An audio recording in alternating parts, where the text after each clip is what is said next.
Je cherchais des yeux Eduardo, parce que ce matin, c'est le 24 décembre, et Eduardo est un peu en congé de prédication. Alors, on essaye de profiter de la période de Noël pour lui donner aussi un petit répit. Donc, et on est content de cela. Noël, c'est aussi l'occasion, comme nous l'avons lu dans la carte de Caleb, de célébrer Dieu, puis de témoigner du Seigneur. Et dans sa carte, Caleb nous dit « Bonjour, chers frères et sœurs de l'Église de l'Île-Jésus, on chante la chorale de Noël chez les voisins. » Peut-être que vous n'avez pas tout à fait compris ce que c'est, mais chanter la chorale de Noël chez les voisins, c'est une activité que l'Église de Sem et Elisa pratique depuis quelques années. Ils apprennent des chants de Noël, puis ils vont chanter dehors. Vous savez, la vieille tradition qu'on avait au Québec, là. Et ils font ça chez des gens qu'ils connaissent, des amis. Sem m'a dit qu'ils allaient chanter devant la maison de sa patronne, par exemple, ou devant la maison des gens de leur famille. Alors, ils font ça pendant 3-4 jours. Et c'est leur activité, leur façon de marquer Noël. Et c'est à cela que Caleb fait allusion dans sa carte.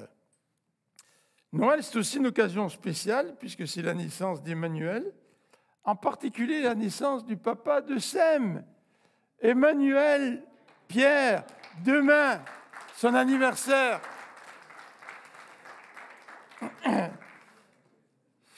Vous êtes un cadeau de Noël, hein, Emmanuel, hein, vous savez. Hein? Tu le sais, Ludin, ton père, c'est un cadeau de Noël. Mais quand je pensais à lui cette semaine, je me disais, pauvre Emmanuel, il n'a pas de cadeau pour son anniversaire. Et puis à Noël, il reçoit un seul cadeau, et ça marque son anniversaire et Noël. En tout cas, j'espère que votre famille compense pour ça, Emmanuel. Ouais, bon.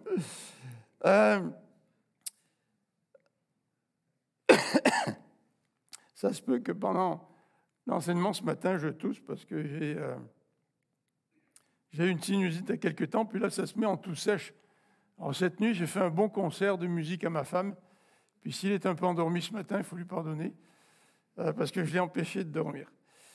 Voilà, donc, je vous invite ce matin à regarder avec moi 2 textes que j'aimerais comparer et tirer en quelque sorte une leçon ou des leçons pour nous aujourd'hui.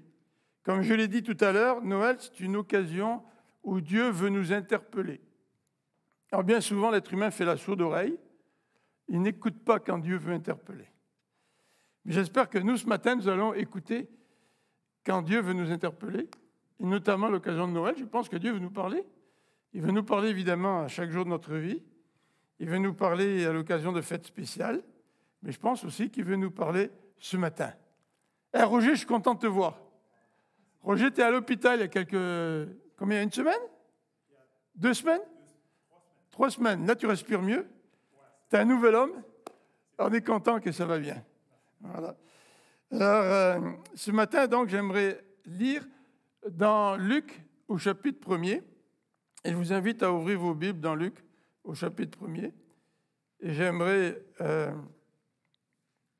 lire avec vous une bonne partie de ce chapitre, en particulier à partir du verset 5.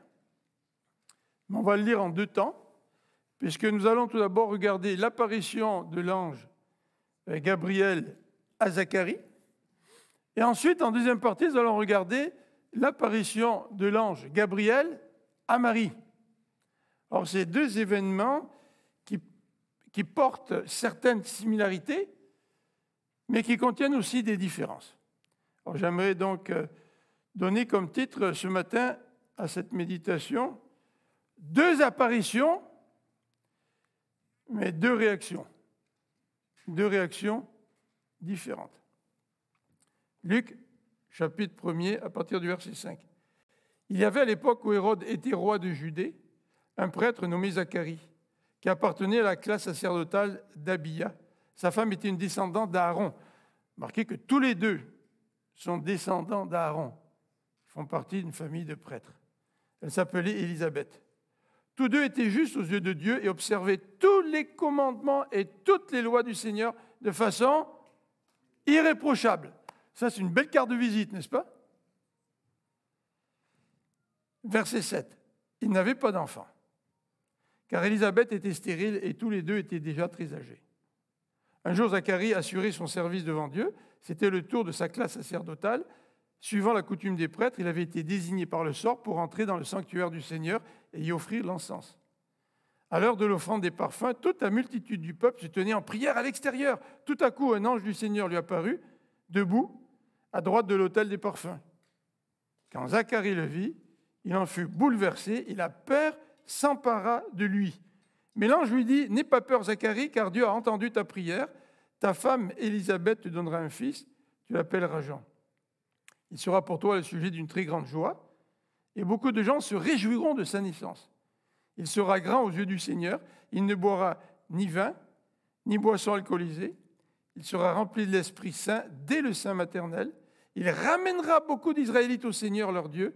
Il accomplira sa mission sous le regard de Dieu avec l'esprit et la puissance qui résidaient en Élie, pour réconcilier les pères avec leurs enfants, pour amener ceux qui sont désobéissants à penser comme des hommes justes et former ainsi un peuple prêt pour le Seigneur. » Quel message! Zacharie demanda à l'ange, « À quoi le reconnaîtrai-je, car je suis moi-même déjà vieux et ma femme est très âgée. » L'ange lui répondit, « Je suis Gabriel et je me tiens devant Dieu, qui m'a envoyé pour te parler et t'annoncer cette nouvelle. Alors voici, tu vas devenir muet et tu resteras incapable de parler jusqu'au jour où ce que je viens de t'annoncer se réalisera. Il en sera ainsi parce que tu n'as pas cru à mes paroles qui s'accompliront au temps prévu. » Alors Zacharie, il sort du temple et il retourna chez lui. Et au verset 24, le texte nous dit que quelque temps après, sa femme Élisabeth devint enceinte et pendant 5 mois, elle se tint cachée. Et elle se disait, c'est l'œuvre du Seigneur en ma faveur. Il a décidé d'effacer ce qui faisait ma honte aux yeux de tous. Alors le Seigneur efface sa honte et elle se cache. C'est un peu contradictoire, hein? Mais je peux la comprendre. J'ai dit, peut-être il faudrait garder ça secret, on ne sait jamais, si quelque chose arrive, et puis, je ne sais pas, la naissance n'a pas lieu. En tout cas, à la fois, elle se cachait, et à la fois, elle était reconnaissance envers Dieu qui a décidé d'effacer sa honte. Alors, l'apparition de l'ange Gabriel à Zacharie, dans les versets 5 à 25 que nous venons de lire. Tout d'abord, regardons la situation de Zacharie. Cette apparition de l'ange est arrivée dans un contexte assez particulier, mais très particulier même. Zacharie, nous dit le verset 5, était un prêtre, et Élisabeth aussi était descendante d'Aaron, probablement pour souligner le fait que Jean était vraiment appelé par Dieu. Le Seigneur a voulu qu'il naisse dans un foyer où tous les deux descendent des prêtres. Donc Jean était vraiment quelqu'un de particulier, pour différentes raisons, mais notamment parce que ses parents, tous les deux, descendaient d'Aaron, ils faisaient partie des prêtres. Alors, faire partie des prêtres, c'est déjà une bonne carte de visite. Mais vous savez que dans l'Ancien Testament, il y avait des prêtres indignes, et il y avait aussi des prêtres qui étaient fidèles envers Dieu. Et Zacharie et Élisabeth, nous dit le verset 6, étaient tous les deux justes aux yeux de Dieu. Et le texte est quand même très fort. Ils étaient justes aux yeux de Dieu, ça veut dire que Dieu les considérait comme des hommes, comme un homme et une femme justes. Et ça a été la quête de bien des gens de savoir comment obtenir la justice devant Dieu. Et je crois que Élisabeth et Zacharie avaient obtenu cette justice devant Dieu par grâce. Même si ce message de grâce nous est davantage expliqué dans le Nouveau Testament, notamment au travers de ce que Paul dit dans l'Épître aux Romains lorsqu'il parle de la justification. Nous sommes justes devant Dieu par la foi. Et Zacharie et Élisabeth, c'était un couple de foi. Et le texte est quand même très très fort. Ils étaient justes devant Dieu et ils observaient tous les commandements et toutes les lois du Seigneur de façon irréprochable. Alors ça semble un peu contradictoire avec ce que dit l'apôtre Paul, parce que personne ne peut appliquer de manière parfaite la loi, et chaque être humain est condamné par la loi. Mais je crois qu'ils étaient parfaits devant Dieu à cause de leur foi en Dieu. Ce n'était pas qu'ils étaient parfaits devant Dieu parce qu'ils n'avaient pas de péché. C'était qu'ils étaient parfaits devant Dieu à cause de la foi qu'ils avaient en Dieu. Et conformément à ce que dira Paul plus tard, oui, Dieu peut nous considérer comme des gens irréprochables, pas parce que nous sommes parfaits, c'est parce que nous avons la foi en Dieu, nous avons la foi en Jésus qui a payé pour nos fautes, qui a pardonné nos fautes. Et c'est parce qu'il a pardonné nos fautes que Dieu nous regarde comme des hommes et des femmes justes. Alors c'était des gens qui étaient justes, qui étaient des modèles au sein d'Israël. Et c'est à un modèle, comme celui-là, Zacharie, que Dieu décide d'envoyer son ange. Mais la situation de Zacharie n'est pas simplement celle d'un prêtre, celle d'un bon prêtre, qui est un modèle, mais en même temps, Zacharie souffrait. Et Élisabeth souffrait, parce qu'Élisabeth était stérile. Puis vous savez très bien que ce n'est pas parce que quelqu'un est juste devant Dieu, ce n'est pas parce que quelqu'un a été pardonné par Dieu, qu'il a été justifié de ses péchés, qu'automatiquement cette personne ne rencontrera pas des problèmes ou des difficultés dans sa vie. En fait, bien des hommes et des femmes de Dieu ont vécu toutes sortes d'épreuves. Et Zacharie et Élisabeth n'ont pas échappé à cela. Élisabeth était stérile. Et la descendance au sein du peuple d'Israël était extrêmement importante. C'était très important d'avoir une descendance. Ton nom allait vivre à travers ta descendance. Mais Élisabeth et Zacharie n'avaient pas d'enfants.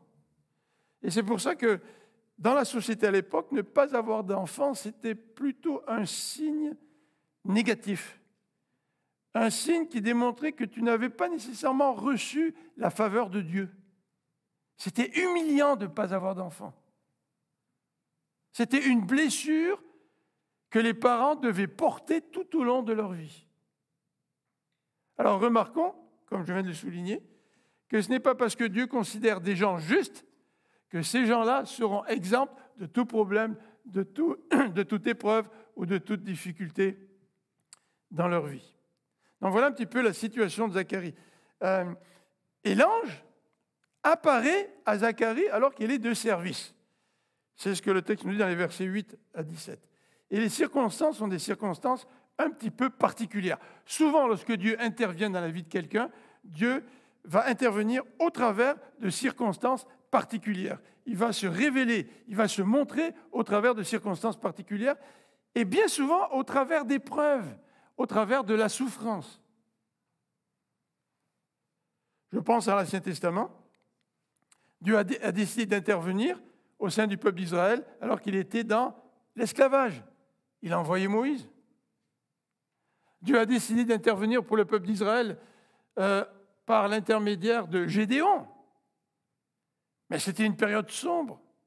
C'était une période où ils étaient attaqués par les ennemis, qui faisaient des razzias régulièrement, qui volaient leurs provisions, qui volaient leurs récoltes.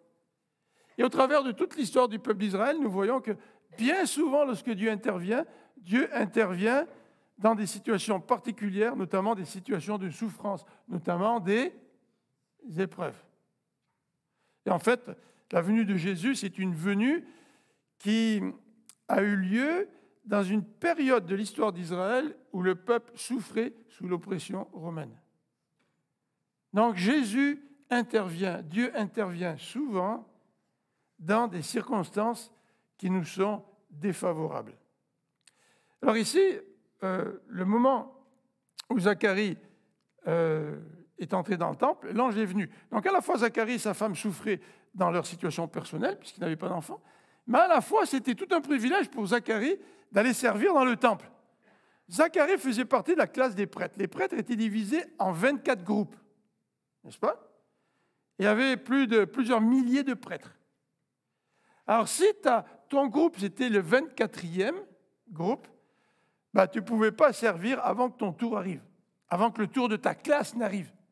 Mais dans ta classe de prêtres, il y avait déjà plusieurs centaines de prêtres. Donc, on tirait au sort pour savoir quel prêtre allait rentrer dans le lieu saint pour mettre les pains de proposition le matin, le soir, pour officier, comme il était question.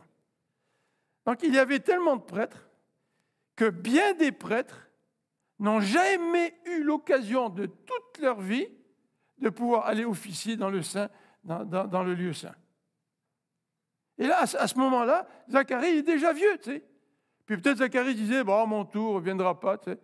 Et puis, j'aurai jamais l'occasion d'aller servir Dieu dans le lieu saint.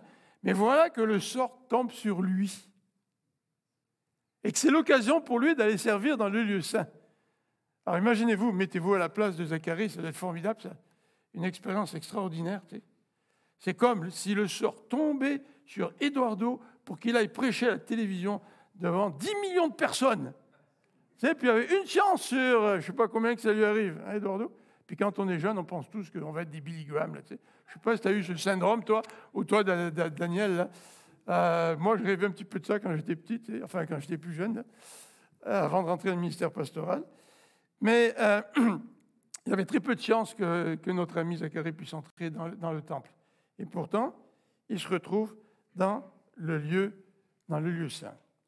Et voilà que dans le lieu saint, l'ange lui apparaît. Et évidemment, quand un ange apparaît à quelqu'un d'un seul coup, tu sais, alors que tu es en train d'officier, tu vas certainement être animé de toutes sortes d'émotions, notamment, pas seulement la surprise, mais aussi la peur, tu sais, parce que tu es devant un ange.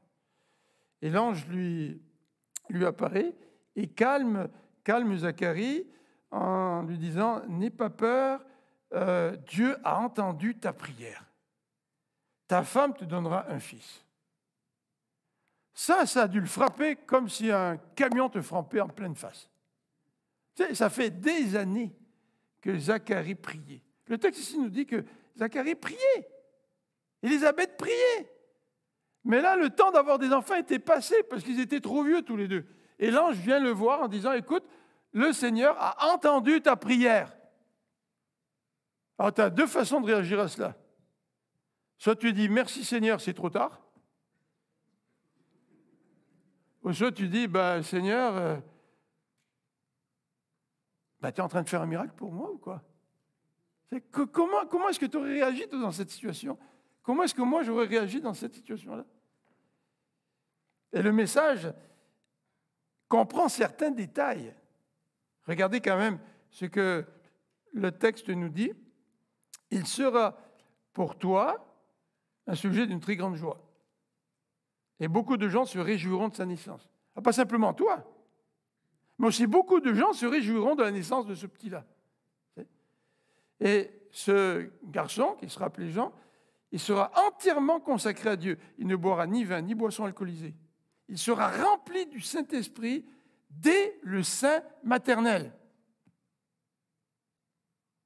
Je ne sais pas, mais moi, vous savez, en tant que serviteur de Dieu, notre souhait, n'est-ce pas, Emmanuel, c'est que tous nos enfants appartiennent au Seigneur, puis servent le Seigneur. Hein? Eduardo? Puis je pense que c'est votre souhait aussi, à vous qui aimez le Seigneur de tout votre cœur. Et là, le Seigneur lui dit, tu auras un enfant, puis cet enfant-là, il va être un serviteur exceptionnel de Dieu. Et ça sera pour toi une occasion de joie. Imaginez-vous la réaction qu'aurait dû avoir Zacharie, là, tu sais. Je veux dire, Seigneur, non seulement tu réponds à ma prière, je vais avoir un enfant, mais cet enfant, il va répondre à tous mes désirs spirituels que j'aurais pu avoir pour une progéniture. Il va être rempli d'esprit dès le sein maternel. Ah, quel privilège! Et l'ange va donner quelques détails sur non seulement la naissance du fils, mais aussi sur l'identité et la mission de ce fils. Il va nous dire au verset 16, il va ramener beaucoup d'Israélites au Seigneur leur Dieu. Ça, c'est aussi le souhait de tout serviteur de Dieu. c'est que les gens puissent revenir au Seigneur. Je veux dire, quand vous êtes pasteur et que vous voyez, ou serviteur de Dieu, vous êtes diacre, vous êtes ancien à l'Église, vous avez à cœur le ministère pour le Seigneur, vous avez à cœur de parler d'Évangile aux gens dans votre famille, et qu'on vous dit, tu vas être l'occasion de ramener plein de gens au Seigneur. Et ça ne va pas vous toucher en quelque part? On connaît le ministère de Jean-Baptiste. Il accomplira sa mission, verset 17, sous le regard de Dieu. C'est intéressant cette expression. Il va accomplir sous le regard de Dieu. Ça veut dire que Dieu va veiller sur lui, ça veut dire que Dieu va être avec lui, ça veut dire que Dieu va le guider. Vous savez, il y a bien des hommes religieux qui accomplissent un ministère, mais ils ne le font pas sous le regard de Dieu. Ils ne sont probablement même pas envoyés par Dieu. Mais lui, il va accomplir son ministère sous le regard de Dieu avec l'esprit et la puissance qui résidait en Élie. Vous savez qu'Élie, c'est un prophète qui a marqué l'Ancien Testament. On parle du deuxième Élie qui va venir. Tu sais. Et Jean-Baptiste, on pourrait dire que spirituellement, il a un pédigré assez exceptionnel, tu sais, avec l'esprit et la puissance qui résidait en Élie pour réconcilier les pères avec leurs enfants. Vous voyez, Jean-Baptiste va faire une œuvre de réconciliation au niveau des relations, même familiales. Et le texte continue pour amener ceux qui sont désobéissants à penser comme des hommes justes et former ainsi un peuple prêt pour le Seigneur. Jean-Baptiste va préparer un peuple pour Jésus. Vous savez, le message de Jean-Baptiste est un message de repentance. Repentez-vous.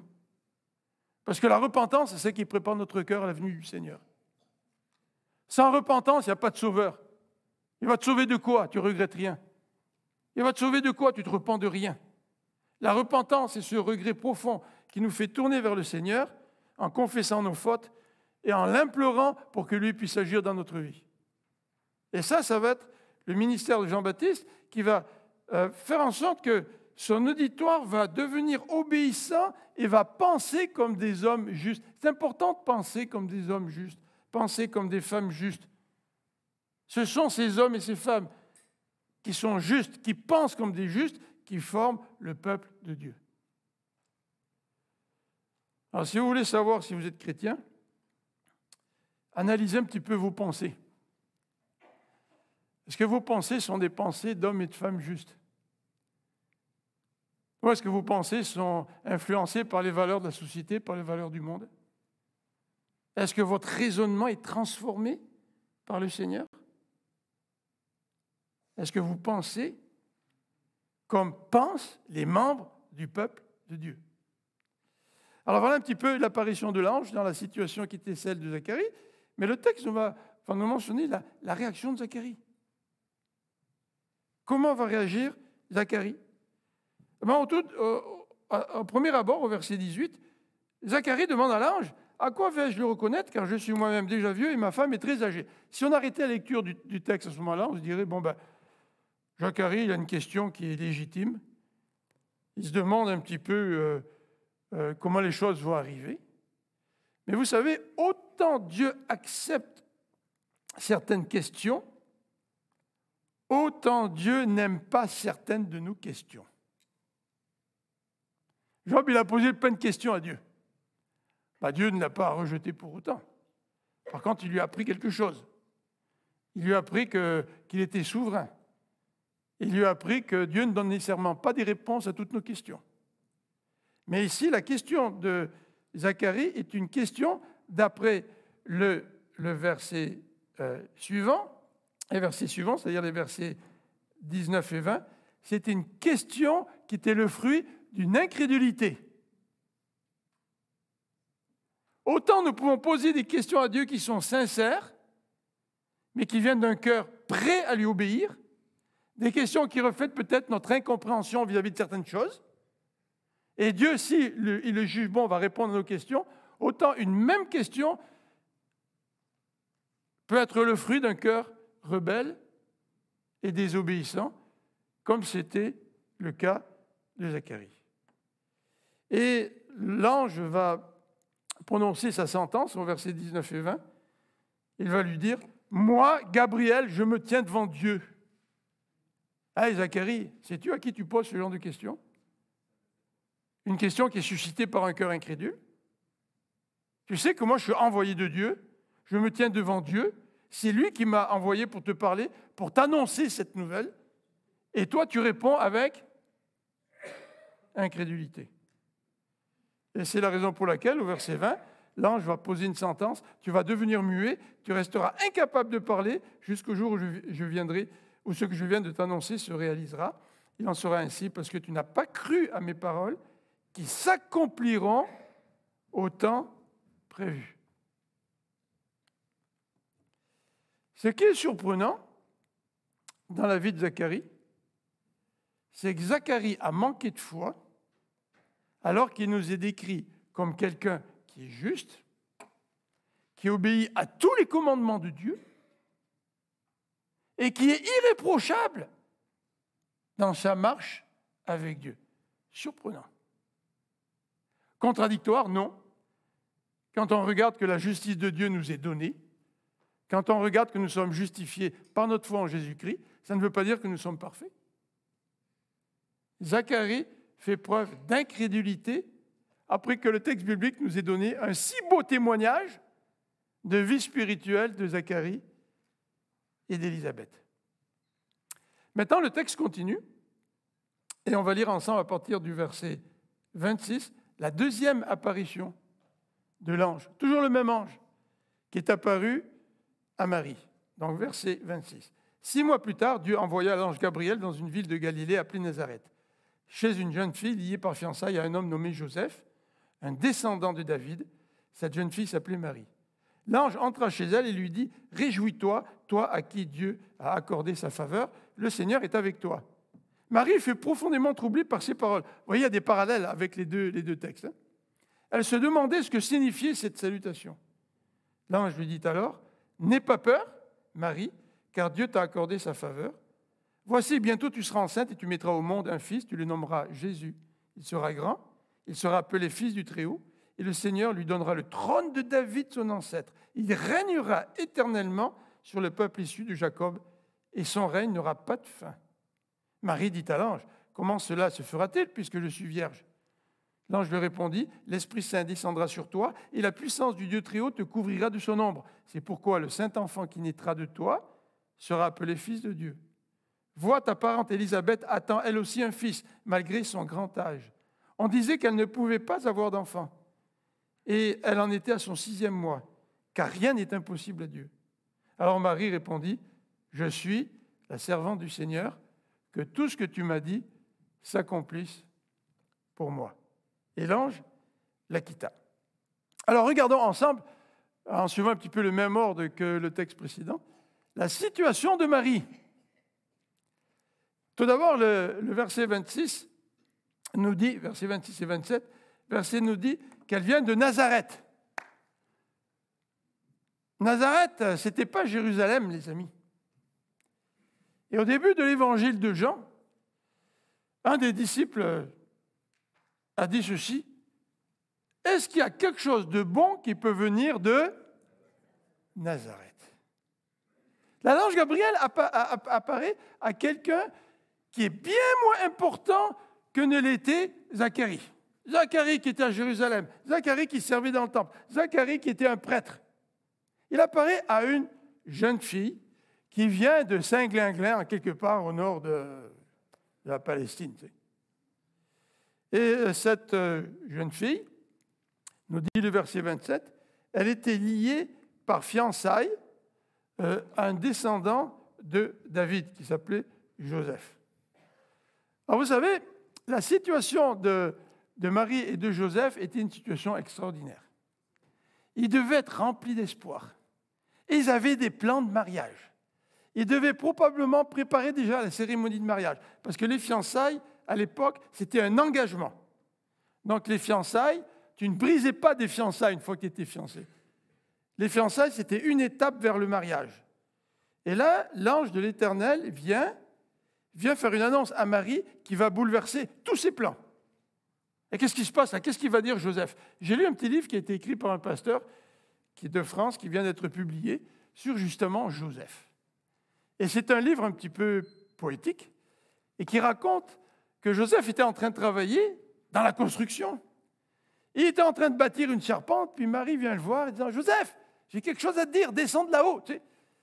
Et puis Joseph dit « Écoute, on va se voir tout à l'heure, pourquoi on ne se parlerait pas tout à l'heure? Mais j'ai quelque chose de très important à dire, Joseph. » Et l'auteur essaie de s'imaginer comment Marie va annoncer à Joseph qu'elle est enceinte. Et en plus, enceinte du Saint-Esprit. Soit Joseph la croit, ou soit elle se dit, ma femme, en quelque part, là, elle est en train de me mener en bateau, là, tu sais, me dire qu'elle est enceinte du Saint-Esprit. Tu sais. Alors imaginez-vous, là, l'ange qui vient bouleverser les plans de Joseph et les plans de Marie. Tous leurs beaux plans qui consistaient à construire leur avenir, d'un point de vue humain, sont des plans qui vont s'effondrer. Donc elle était liée par fiançailles, et le texte nous dit, au verset 34, et suivant, au verset 34, que c'était une jeune fille vierge. C'est-à-dire qu'elle n'avait jamais connu d'homme.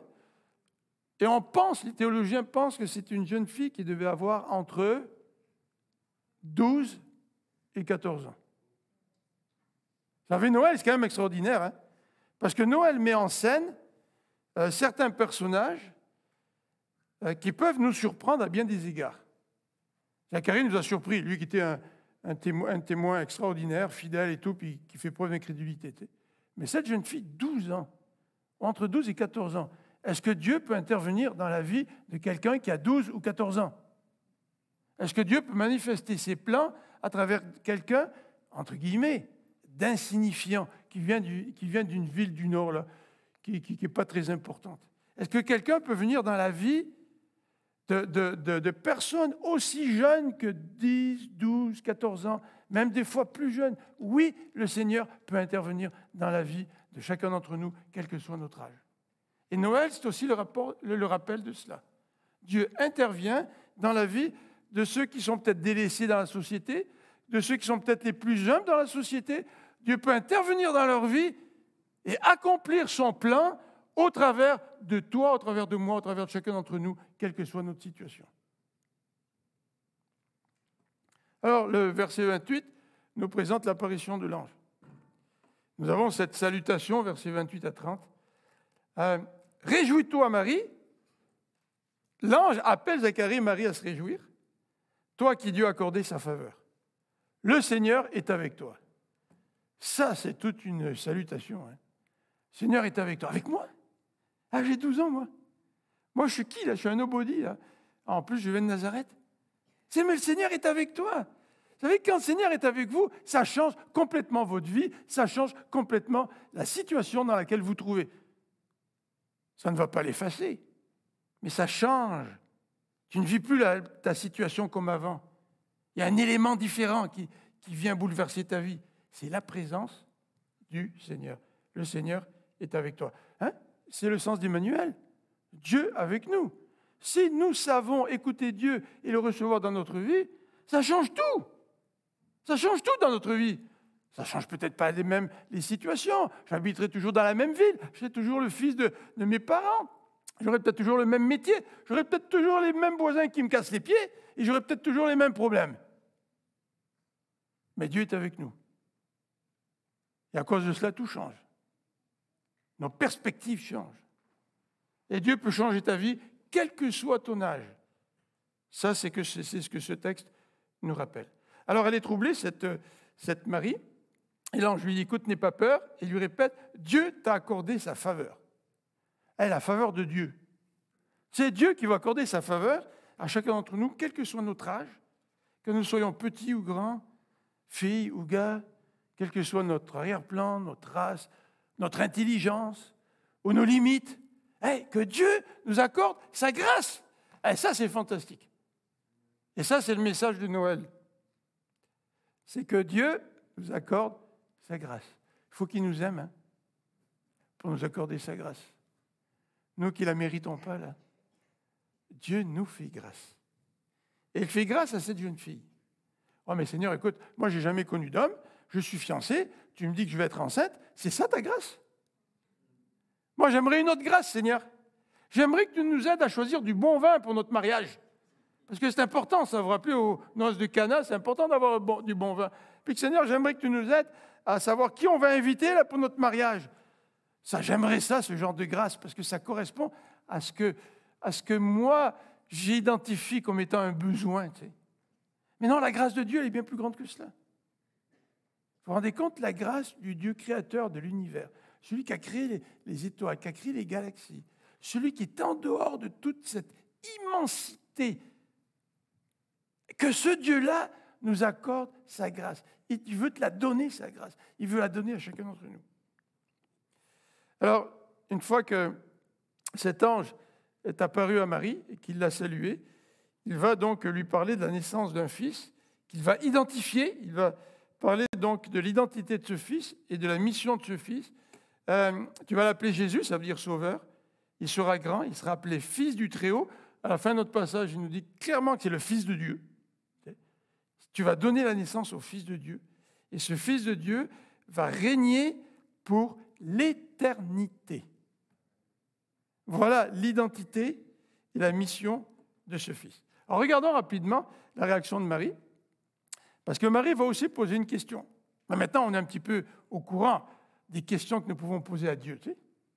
Méfions-nous des questions que les gens posent à Dieu, ou que nous pouvons poser à Dieu. Posons-nous la question suivante. Qu'est-ce qui anime mon cœur lorsque j'interpelle Dieu pour le questionner? Et là, on va voir que ce qui animait Marie, c'était des sentiments complètement différents de ceux qui animaient Zacharie. Elle lui pose une question. Comment cela va-t-il pouvoir arriver? Parce que moi, je suis vierge. Et l'ange lui répond. L'ange, dans sa grâce, lui répond. Pourquoi l'ange lui répond? Je suis sûr que l'ange lui répond parce que l'ange savait que Marie posait la question d'un cœur sincère, d'un cœur prêt à obéir à Dieu. Et l'ange lui donne la réponse, verset 33, « L'Esprit Saint viendra sur toi, la puissance du Dieu Très-Haut te couvrira de son ombre. C'est pourquoi le Saint-Enfant qui naîtra de toi sera appelé Fils de Dieu. » Et il va lui donner un encouragement, verset 36, « Ta parente Élisabeth attend elle aussi un fils. » En parenthèse, dit l'ange, malgré son grand âge. Et l'ange est en train de lui montrer que Dieu est en train de faire des miracles, que Dieu est en train d'agir, et pas juste dans sa vie, mais aussi dans la vie d'Élisabeth, sa parente. Elle est dans son 6e mois, car rien n'est impossible à Dieu. Petite parenthèse, là, prenons pas ce verset, rien n'est impossible à Dieu, pour l'appliquer à toutes les sauces. Là, rien n'est impossible à Dieu, car Dieu a un plan, et quand Dieu veut l'accomplir, ne doute pas du plan de Dieu. C'est ça que ça veut dire. Hein? Rien n'est impossible à Dieu, ça ne veut pas dire que Dieu va te donner tout ce que tu veux, parce que Dieu est tout-puissant. Alors regardons la réaction de Marie au verset 38, la réponse de Marie à l'ange. « Je suis la servante du Seigneur, que tout ce que tu m'as dit s'accomplisse pour moi. » Là, je suis une jeune fille, je ne suis même pas mariée, je vais être enceinte. Et à l'époque, en Israël, c'était une infamie d'être enceinte quand tu n'étais pas marié. On a oublié ça aujourd'hui, tu sais. On a oublié que de se promener dans un village où tout le monde connaît tout le monde, où tout le monde parle de tout le monde à tout le monde. Et que tu vois une fille qui passe, là, qui a 12 ou 13 ou 14 ans, puis qui est enceinte. Hein, regarde le genre de vie qu'elle doit avoir, celle-là. Tu sais, je veux dire, sous le coup, là, avant de savoir quoi faire, bon, on sait qu'est-ce qui s'est passé avec Joseph par la suite, mais sur le coup, de dire au Seigneur, je suis la servante du Seigneur, que tout ce que tu m'as dit s'accomplisse pour moi. Il fallait de la foi. Il fallait une confiance. De la part d'une jeune fille entre 12 et 14 ans. Une foi qui ne s'est même pas manifestée dans la vie de ce prêtre d'expérience, qui était un modèle pour tout le peuple d'Israël. Vous savez, il n'y a pas d'âge pour être un modèle de foi. Il n'y a pas d'âge pour obéir à Dieu. Tu peux obéir à Dieu à 7 ans, à 8 ans, à 10 ans, à 12 ans, à 15 ans, à 20 ans. Et même si tu es jeune, tu peux être un exemple de foi face aux pasteurs d'église qui sont plus vieux, qui ont plus d'expérience et qui sont des modèles, mais qui parfois manquent aussi de foi.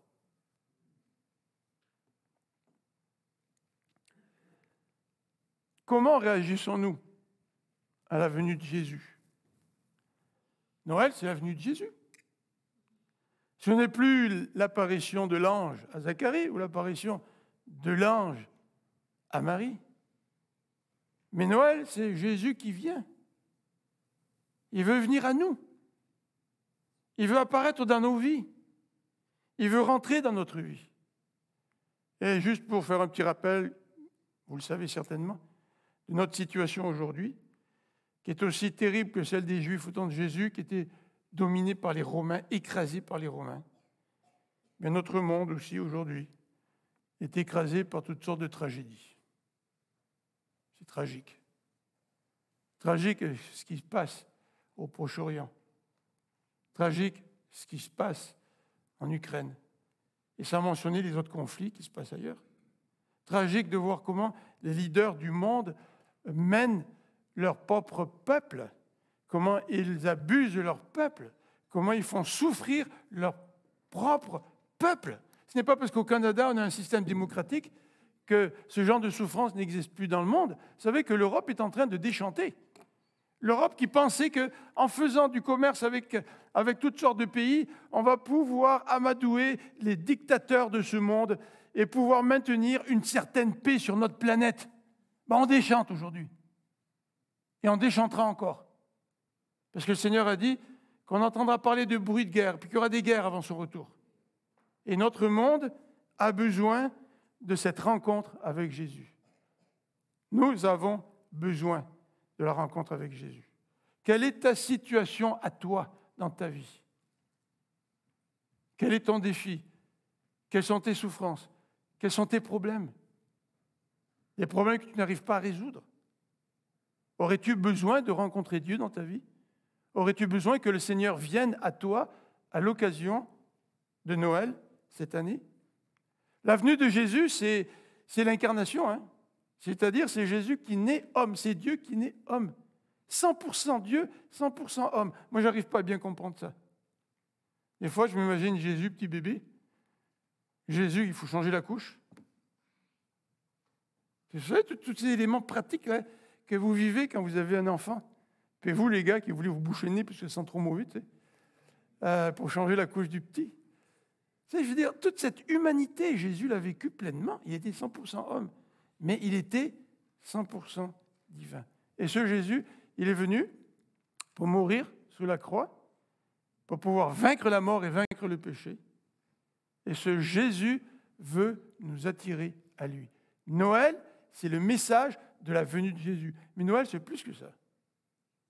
Noël, c'est aussi le message de la venue de Jésus dans ta vie. Est-ce que tu as rencontré Jésus?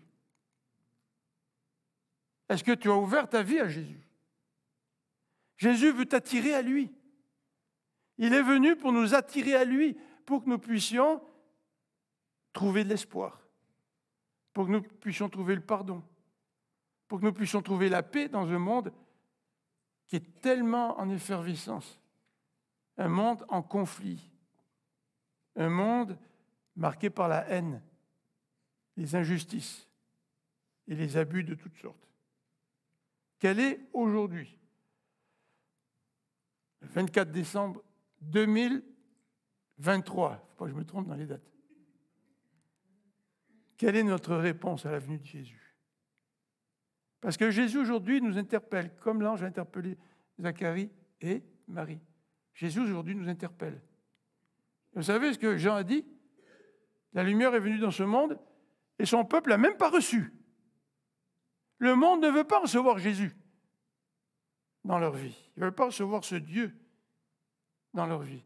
Notre société aujourd'hui, avec toute son histoire, vis-à-vis du catholicisme, des abus dans la religion, notre société aujourd'hui n'est pas vraiment attirée par ce Jésus. Et il y a même des gens dans la société qui savent que Jésus est venu, qui savent que Jésus est mort sous la croix, et qui savent qu'il est mort pour nos péchés, mais qui n'acceptent pas ce Jésus. Il y a quelques années, je suis allé voir un notaire pour faire un testament, et j'ai légué tous mes biens à mon chien, Loulou, mais mon chien est mort avant moi, donc il faut que je refasse mon testament. On est allé voir la notaire, et puis on se disait, ouais, mais si on veut léguer des biens, etc., à l'œuvre du Seigneur, etc. Qu'est-ce qu'on fait? Puis la notaire nous a dit, ah, vous savez, là, léguer, c'est bien à Jésus. Il y a des gens qui veulent faire ça. Puis elle nous déconseillait très fortement à vouloir léguer des biens à Jésus.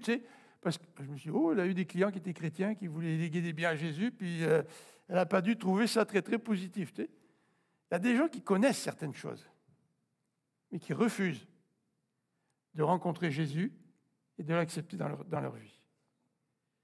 Et aujourd'hui, la question sur laquelle je voudrais nous laisser en ce 24 décembre de 2023, c'est quelle est ta réponse à ce Jésus qui veut venir dans ta vie? Est-ce que tu vas réagir comme Zacharie? Ouais, mais comment ça se peut, Seigneur? Tu parles de résurrection, vie éternelle, changer la vie de quelqu'un. Comment tu peux faire ça, Seigneur? Des questions remplies de doutes? Ou est-ce que tu vas faire comme Marie? Et tu vas dire, Seigneur, je suis ta servante. Seigneur, je suis ton serviteur. Viens dans ma vie. Prions ensemble.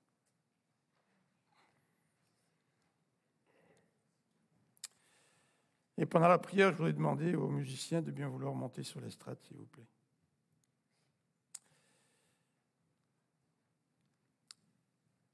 Seigneur notre Dieu, nous voulons te remercier pour Noël, parce que Noël, c'est l'intervention divine dans ce monde humain qui est le nôtre.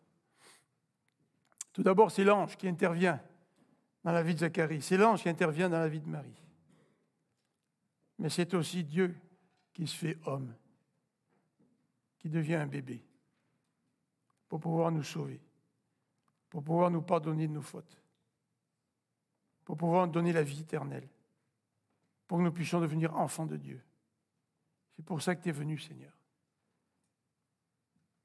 Et Seigneur, en ce dimanche du 24 décembre, nous voudrions, comme Marie, ouvrir notre cœur à toi, quel que soit notre âge. J'ai peut-être 7 ans, 8 ans, 10 ans, 12 ans, 14 ans, 20 ans, 50 ans, 80 ans, 90 ans. Seigneur, tu veux que nous puissions ouvrir notre cœur afin que tu puisses venir dans notre vie. Viens dans ma vie, Seigneur. Amen.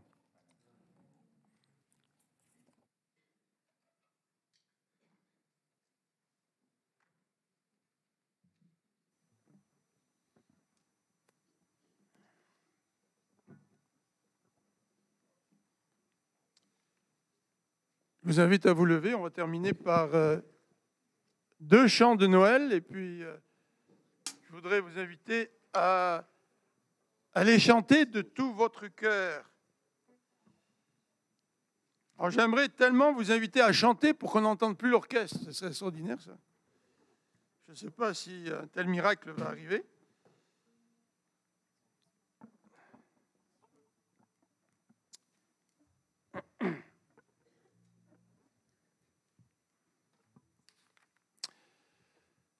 Ma femme m'a dit dans la voiture en venant ce matin que le chant que nous allons faire maintenant, c'est son préféré. Alors je vous invite à chanter « Voici Noël aux douces nuits ».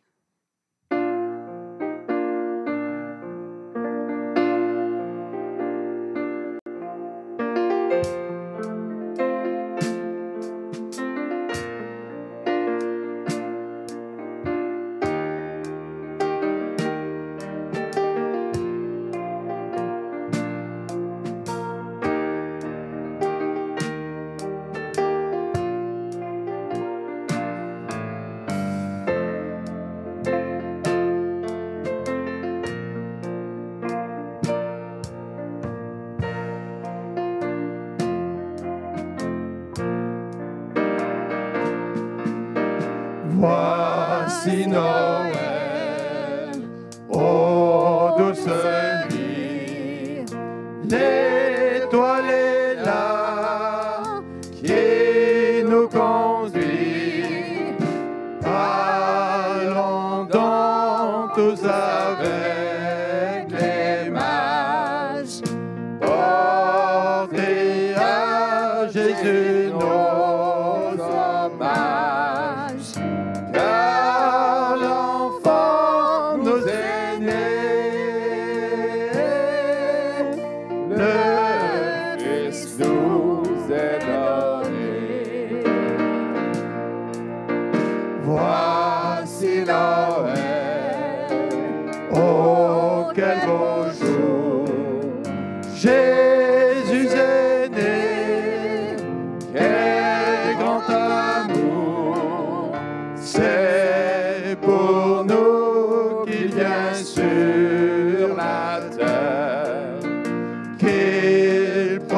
sur lui notre misère.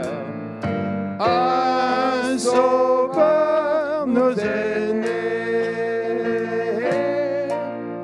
le Fils nous est donné.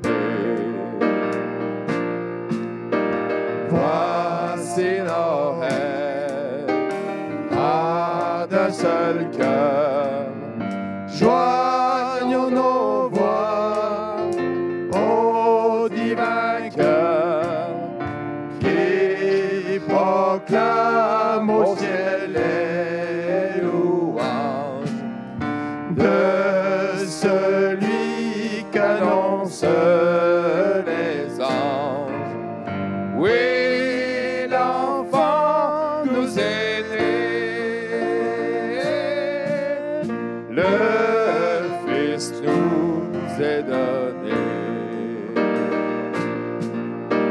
Voici Noël, ne craignons pas, car Dieu nous dit, n'hésitez pas,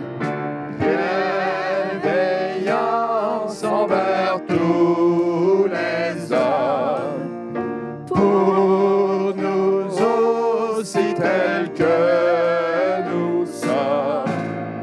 Un sauveur nous est né, le Fils nous est donné. Et de tout notre cœur, vous êtes capable de chanter encore plus fort? Ouais, vous pouvez chanter encore plus fort?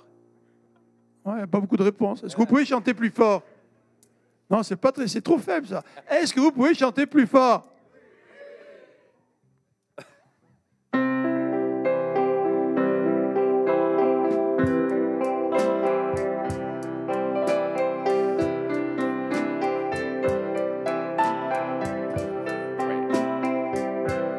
Minuit chrétien, c'est l'heure solennelle où l'homme Dieu descendit jusqu'à nous. C'est bien la puissance, c'est bien.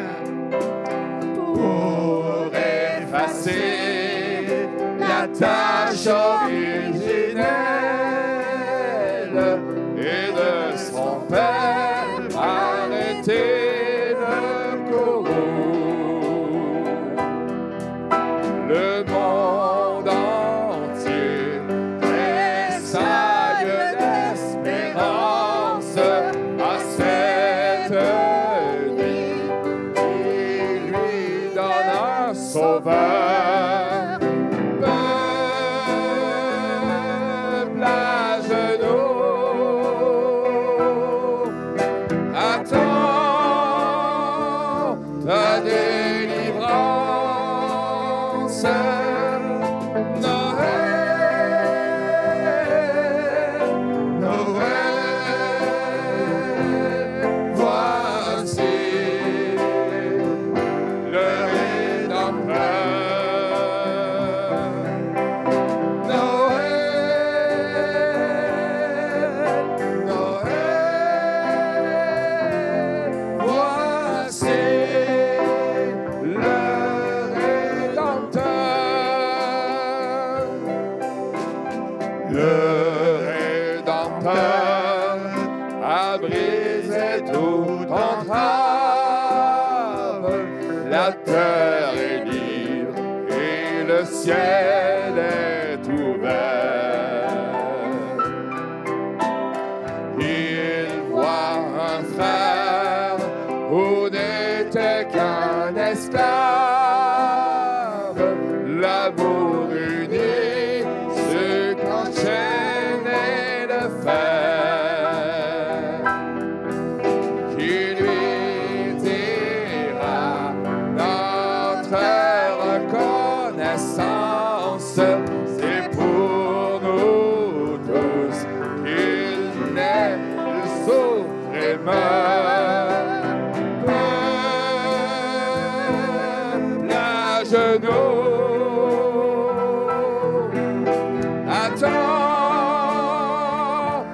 sa délivrance.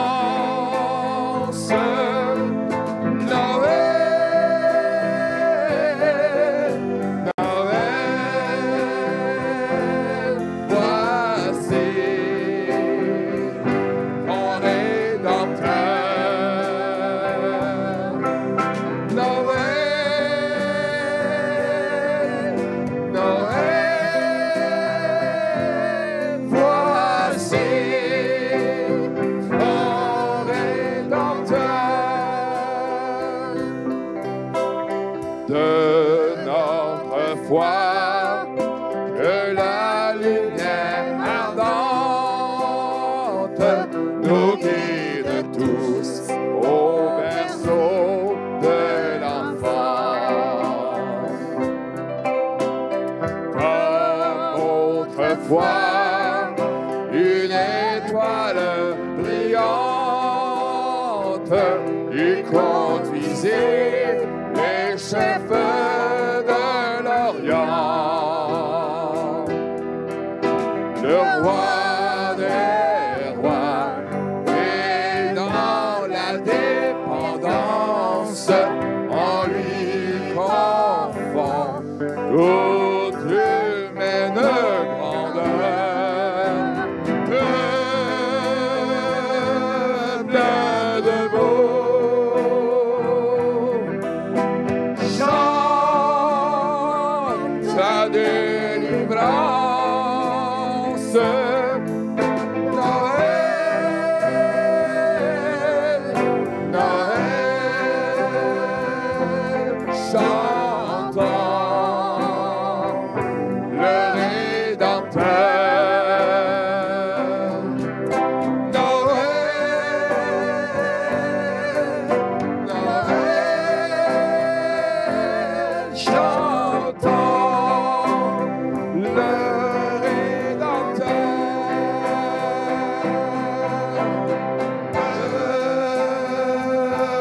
Peuple debout, chante la délivrance.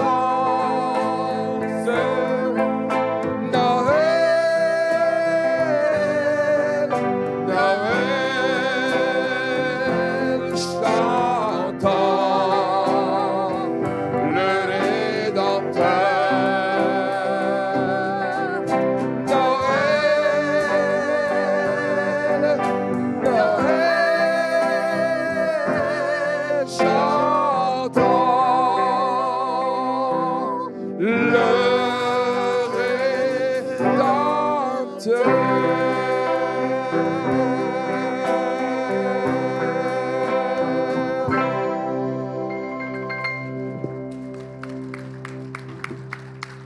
Imaginez-vous, on va chanter à la gloire de Dieu pendant l'éternité.